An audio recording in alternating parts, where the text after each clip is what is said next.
What happened to my sister was absolutely disgusting. If there was a clear path to go down of making money, they wouldn't go down the bushes. So we shouldn't ban the bushes. The way that someone was raised from 1960 to 1990 will not be how I was raised, being born in 2006. Seeing someone who looks like you, who speaks like you, who acts like you, and who's also your age in general, is part of the reason why I want to run so badly. School is designed for us. It's designed for children. If the kids weren't there, no one else would be.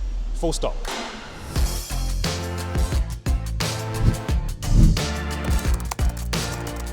Best food spot? You know what? There's one place in Wall Street called Beans and Bites. Yeah, it's cheeky, I can't lie. You can get breakfast deals, you can get like certain type of like, not burgers-ish, but kinda. Yeah. They're breakfasts. The breakfasts are good, Smoothies are good. The best borough. I feel like it's a very unique place. I know I'm only saying that because I actually live here, do you know what I mean? But I actually do feel like it's more unique than everywhere else, which is probably a bit biased, but I genuinely do believe to the bottom of my heart that this borough specifically is in a very convenient location. City of London, Canary Wharf, Stratford. I feel like it's still inner London, but it's also kind of out. I feel like the people here are a bit chill, nothing too crazy. You know what I mean? It's like, also there's a lot of potential. This borough specifically could be receptive of new ideas and be open to ideas which haven't been tried elsewhere. And those ideas, as I said before, could be housing allocation, improved employment. They could be something like a £15 minimum wage overall. It could be having rents capped at £700 a month. It could be a thing where academies are strictly regulated, a thing where school uniform is completely free. I mean, these things could be tried out, right? So it's open. Well, look, I'll answer the first part about the age-wise. I'm not 65, and I know a lot of councillors are. So I can't speak on their behalf, but what I do know is your childhood is very important to most people. I think it is. The way you're raised and your early adulthood, even though I'm still in mine, I think is very important, obviously, to how you go the rest of your life. And for what I've been told by everyone, is your first 30 years will probably be more important than the next 30 years, right? So keeping that in mind, the way that someone was raised from 1960 to 1990 will not be how I was raised, being born in 2006. Like, our lives will be completely different. You're talking about 1960, when the Cold War? I mean, I'm not trying to be sarcastic, but I'm saying we're talking about 2006, when the first iPhone was released, right? They're completely two different worlds. And having someone lead in that example isn't necessarily a bad thing, but it may not be completely representative of what you're trying to achieve, especially when a quarter of the borough is around under 20, I believe it is. Whereas you've had someone my age, and this is the reason why I'm inspired, you'd have someone who is born in our generation who would understand nuance specifically for our age group, which I think is a very key thing to understand as well. Appearance is a big thing as well. Seeing someone who looks like you, who speaks like you, who acts like you, and who's also your age in general, I think is a big component, and is part of the reason why I want to run so badly. I've used every single one of the council services. Every single one, by force or not. And I may not be able to list every single one off by heart. It may be libraries, it may be children and mental health services, it may be academies, right, which no other council in that building has ever been to. I'm the only person who's ever been to academy who's running for council so far. I understand how these things work, and more importantly, I understand how they don't work, right? If a kid comes to me and tells them an issue, I'm not gonna go based on exactly what they say, because they may be hiding information, and I know that. I'm not gonna penalise them for not telling me something, because I know what it's like to be in a position, because I used to be in it. I have younger siblings who are in academies right now. I have younger siblings who are in primary schools right now. For example, Hackney has a big issue with exclusion rates, but the one thing they don't talk about is secret exclusions. The idea where parents can be forced to take their kid out of school where it's not written down on paper, just from peer pressure. I know that because it happened to my own mum, right? And that's what I mean by nuance. It's things which people don't necessarily speak about, it's things which are not necessarily on paper, it's things which statistics don't cover, but it's things that you understand as a leader. What happened to my sister was absolutely disgusting. And I must have been 16, maybe 15 at the time. She was at school.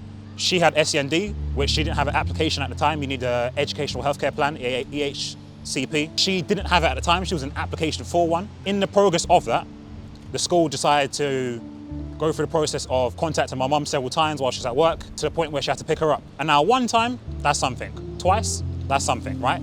It was getting to the point where 4 out of 5 days a week, the school were calling her several times over, right? And every single time my mum leaves the school, being a teacher as well, by the way, in another primary school, she doesn't get paid. Now, I think most people in Hackney will understand, especially in Hackney, people understand. If you lose half your salary every single day, after looking after 4 children, it's going to go badly. Ultimately, the school gave her a proposition saying, we'll stop doing this, more or less, if you kick her out of school. And so she did. She complied. And I think this has happened several times over, which I've heard other examples of. But that's exclusion, right? And I haven't explained it as well as I wanted to, but I'm quite emotional about it. I feel quite annoyed when I speak about it. To force a parent's hand, who's in a vulnerable state, and more or less say, we'll stop harassing you out of work if you move it to another school, is exclusion. For the school system specifically, it's not tailored towards people. School is designed for us. It's designed for children. I understand people have their critiques, right? By the end of the day, if the kids weren't there, then no one else would be, full stop. So to act so against the kids and their own guardians is plain out of order. It's completely plain out of order. And this doesn't stop at primary school. That's my sister, I only have one.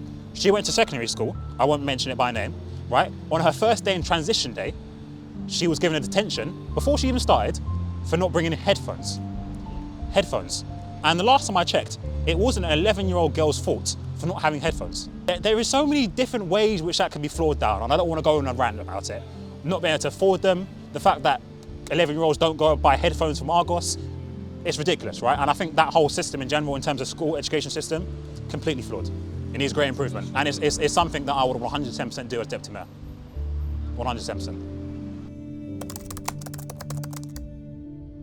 Academies are a very interesting structure. They're a thing which I believe was introduced by the Tory government, but they're a structure where, as far as I'm concerned, they're not included in the local education authority's school structure, right? So if it's Hackney, we have the Hackney Trust, and that will cover all primary schools, and it will cover some secondary schools.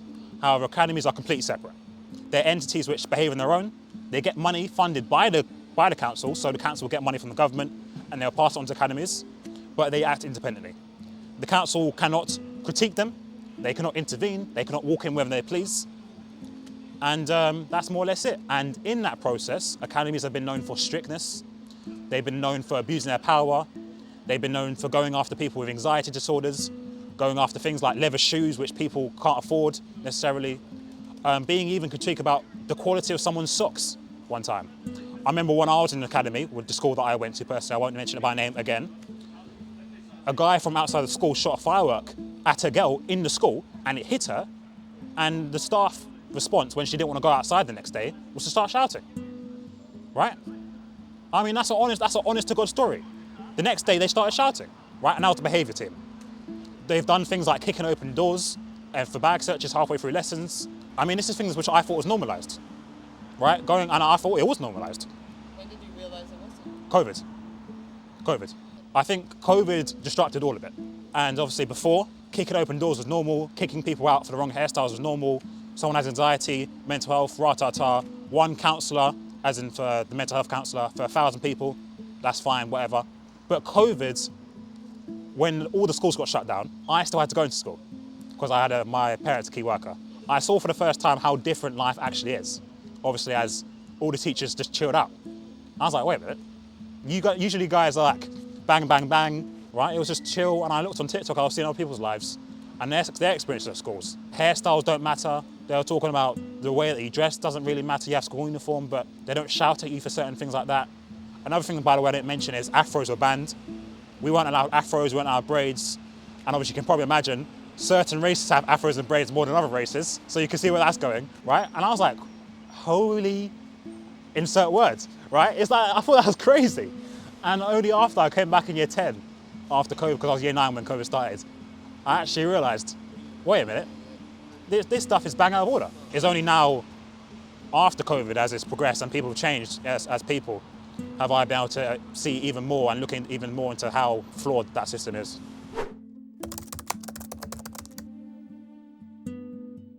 We need to work collaboratively with them, but it can no longer be a thing where we say, look, this is what you're doing is bad, please don't do this. It needs to be a yes or no, right? Either they agree, right? You do not penalise 11-year-olds for the way they dress. You collaborate with the parents. You agree not to exclude people when you find out I have SAND for the first time. You agree not to put people in separate rooms for isolation, which they do for 8 hours a day, right? These things need to stop, right? You cannot penalise things for people which is not their fault. Sorry, not their fault. right? Full stop. And that will be a list. It could be a chord. I personally call it the Hackney School Inclusion Accord, right? Rather than exclusions. And any academy which is agreeing to sign that, that's completely fine. But those that are not, I think they need to be condemned and reported to the Department of Education.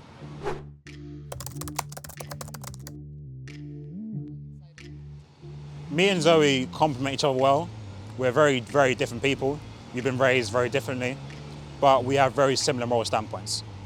And I think her focus on professionals and middle range age people, if that makes sense, and older generations, and my focus on younger generations is a very good mix. And I think together we would be able to accurately represent the people of this borough. What's your favourite thing about Zoe? You know what? And it's gonna sound weird, I'm quite fond of her pink hair. I'm starting to get quite fond of it, but on a serious note, she's very well spoken, right? She represents points very well, and she does advocate for people who can't advocate for themselves, and that's taught me to do the same thing, and I appreciate it. It's something which I'm learning and have learned so far to do very well.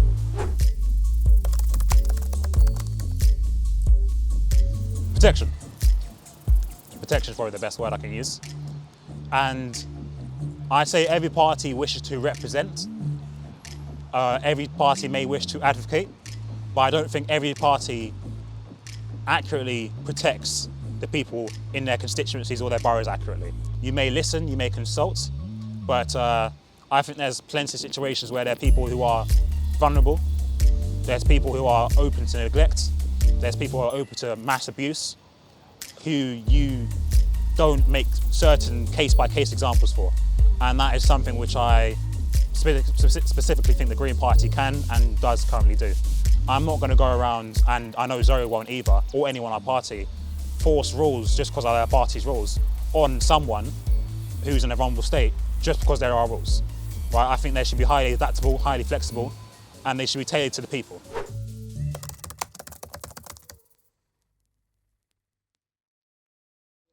It was interesting, but one thing I was always told is politics is never a job, Dylan, stop it. Right? It's a line I've been told by so many different people. I believed it. I believed even until probably last year that politics wasn't a job. It was always a hobby.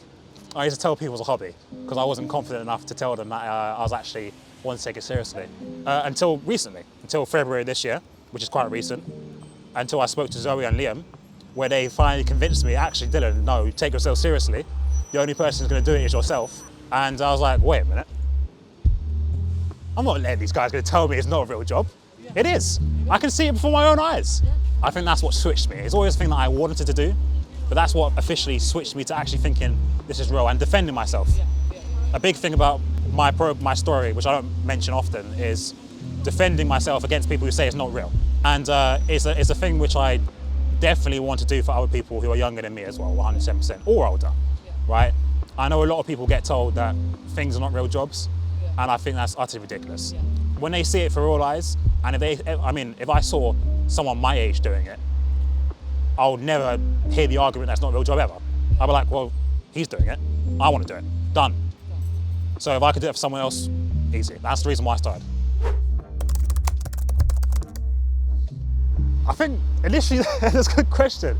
They said I spoke well, which I'm not too convinced at the time I spoke very well, but I think they were trying to gas me up a little bit. And they just kept, Liam just kept emailing me, right? He just kept on saying, Dylan, you're gonna come now. I was like, oh, fine, right, let me just turn up. And I got involved, I endorsed in the door knocking session, hated it, didn't like it whatsoever, but I got to hear the people, right? I got to hear people who I would consider my people if they were living near me, right? Which they actually relatively do compared to Homerton. And I spoke to them, I saw their issues, I was like, wait a minute, my mum has some of these issues. My nan has some of these issues. These are genuine people who I've never seen before. This is actually pretty real. Yeah. And yeah, I mean, I think after going to bed for the first day of doing door knocking, I was like, this is serious stuff. And gradually over time, I got more involved. There was an open slot by coincidence for my ward, and then I chose to put myself forward. And as I spoke to Zoe, I became the deputy mayor candidate.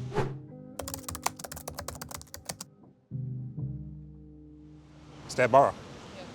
Yeah. It's not our choice. Yeah. I could develop a manifesto without their consideration, but it wouldn't be their manifesto. It can't be by myself in a borough of 260,000 people.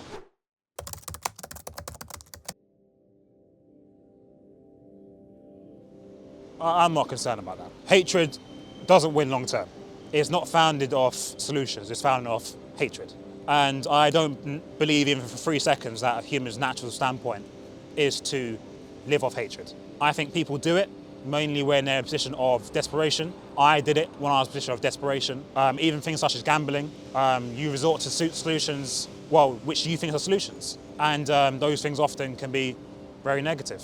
But I do believe in hope as well. I'm not going to say a cliche way of saying live together, but I think there's a way of providing for people who are our people, right, in a way which doesn't rely on hatred, doesn't rely on saying that immigrants are the issue or the both the issue, but it can rely on saying things like, you can't afford food, you can't afford a home, you've been stressing over the child that you may be having to give birth to, this is not your fault, it's going to be okay. And not just saying it, maybe I don't have to say it. Maybe the solutions that you see through financial aid, through emotional aid, through physical aid, psychological aid, whatever it may be, maybe that's just given to you. And maybe one day at night you actually feel hope for once, right? And the second I realise that, it'll be worth it. The point is, I'm not worried about that because it comes from hatred. They may be successful, he may even be Prime Minister, but it is not a long-term solution.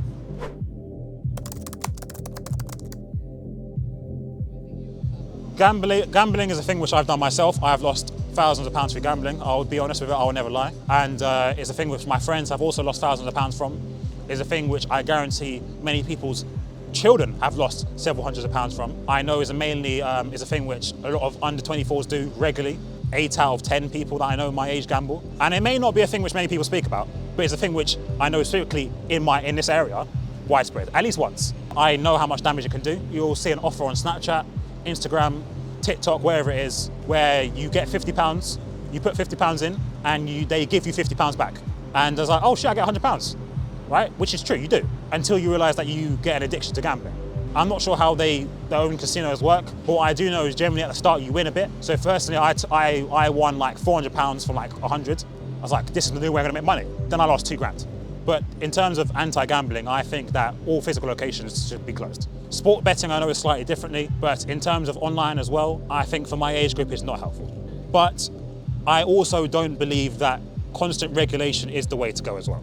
I think that there are solutions we could provide which are not being provided, which is also the reason why people are being drawn to these other avenues. If there was a clear path to go down of making money, they wouldn't go down the bushes.